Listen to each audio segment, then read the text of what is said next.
5 seconds. The credit movement in this country started in 1904 and it had its own difficulties since the last several decades. The main problem regarding cooperative credit has been that it has been untimely and inadequate. In 1904, the Cooperative Societies Act was passed, which was later amended in 1914. Then there were certain committees appointed and they reported about the weaknesses of the credit movement in the country. In 1919, this subject of cooperation was transferred to the states, after which several states passed cooperative acts of their own. Thereafter, in 1929, the Royal Commission made certain enquiries about cooperation and the credit movement and made certain recommendations.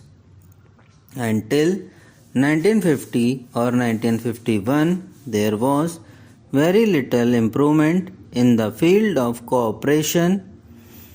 In 1951, the Reserve Bank of India appointed the Rural Credit Survey Committee, which brought up its report in 1954. That committee came to the conclusion that only 3% of the credit required by the agriculturist in the country was being met by the cooperatives, and it made certain suggestions. It suggested that there should be an integrated credit structure in the country and said that there should be share participation by the government in the cooperative societies. It suggested that the government should take shares in the cooperative societies so that the cooperative movement can get through strength through government participation.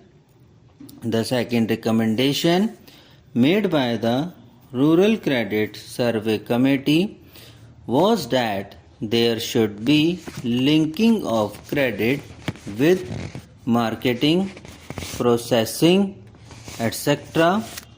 Yet another recommendation was that there should be a training program for the non-officials.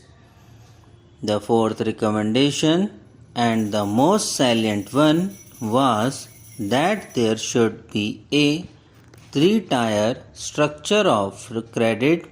There should be cooperative societies at the lower level, then there should be district banks, and then the apex banks, and that all the three should be interlinked.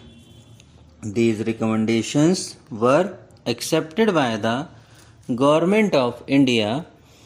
This report also recommended that in order to implement these suggestions, there should be a National Cooperative Development and Warehouse Board.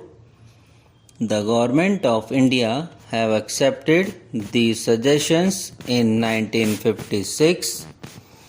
According to that act, there came into being a warehousing board which took care of the warehouses in the country, and also the National Development Board which took care of the development of the cooperatives.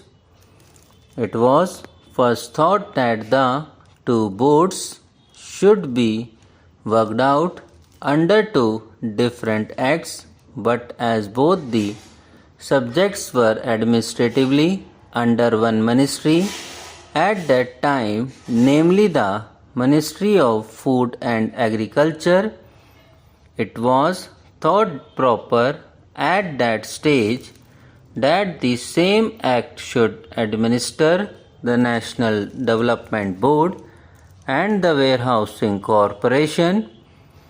Thereafter, a separate department of cooperation was created and attached to the Ministry of Community Development, now called the Ministry of Community Development, Panchayati Raj and Cooperation, and it was decided by the government in 1960 that there should be two separate acts, one for Cooperative Development Board and the other for warehousing.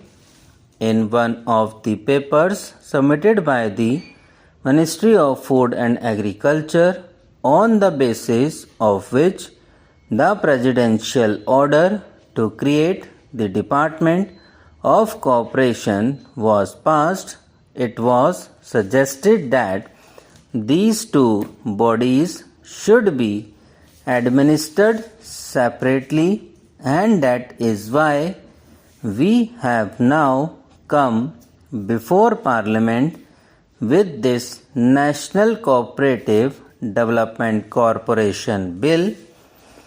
The other bill relating to the Warehousing Corporation will come up through the Ministry of Food and Agriculture after the bill is passed.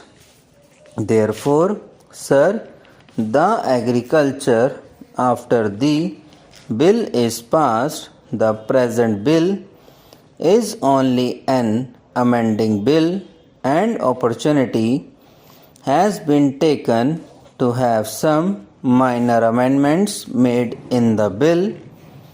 Firstly, the original act covered only agricultural produce, and agricultural produce had been defined in that act, and now besides agricultural produce, any notified commodity is also being included. If government wants to include any commodity for which Parliament is competent to legislate, it can notify that commodity and apply the provisions of this measure to that commodity. In that case, we will not have to come to Parliament again and again. Any commodity which is in the concurrent list and for which Parliament can legislate can be notified by government for the application of these provisions. The second amendment is about the functional committees. In the present act, there is no provision for functional committees. Now this corporation has to deal with credit, processing, marketing, consumers, and all these types of items in order to boost up the cooperative movement. We found that there was a lacuna, and therefore we have suggested a provision to have functional committees. It is only an enabling provision, and after this bill becomes act, we will have functional committees regarding credit, processing, consumers, etc. Then there was no power of delegation. Subscribe now and press the bell icon. Never miss an update.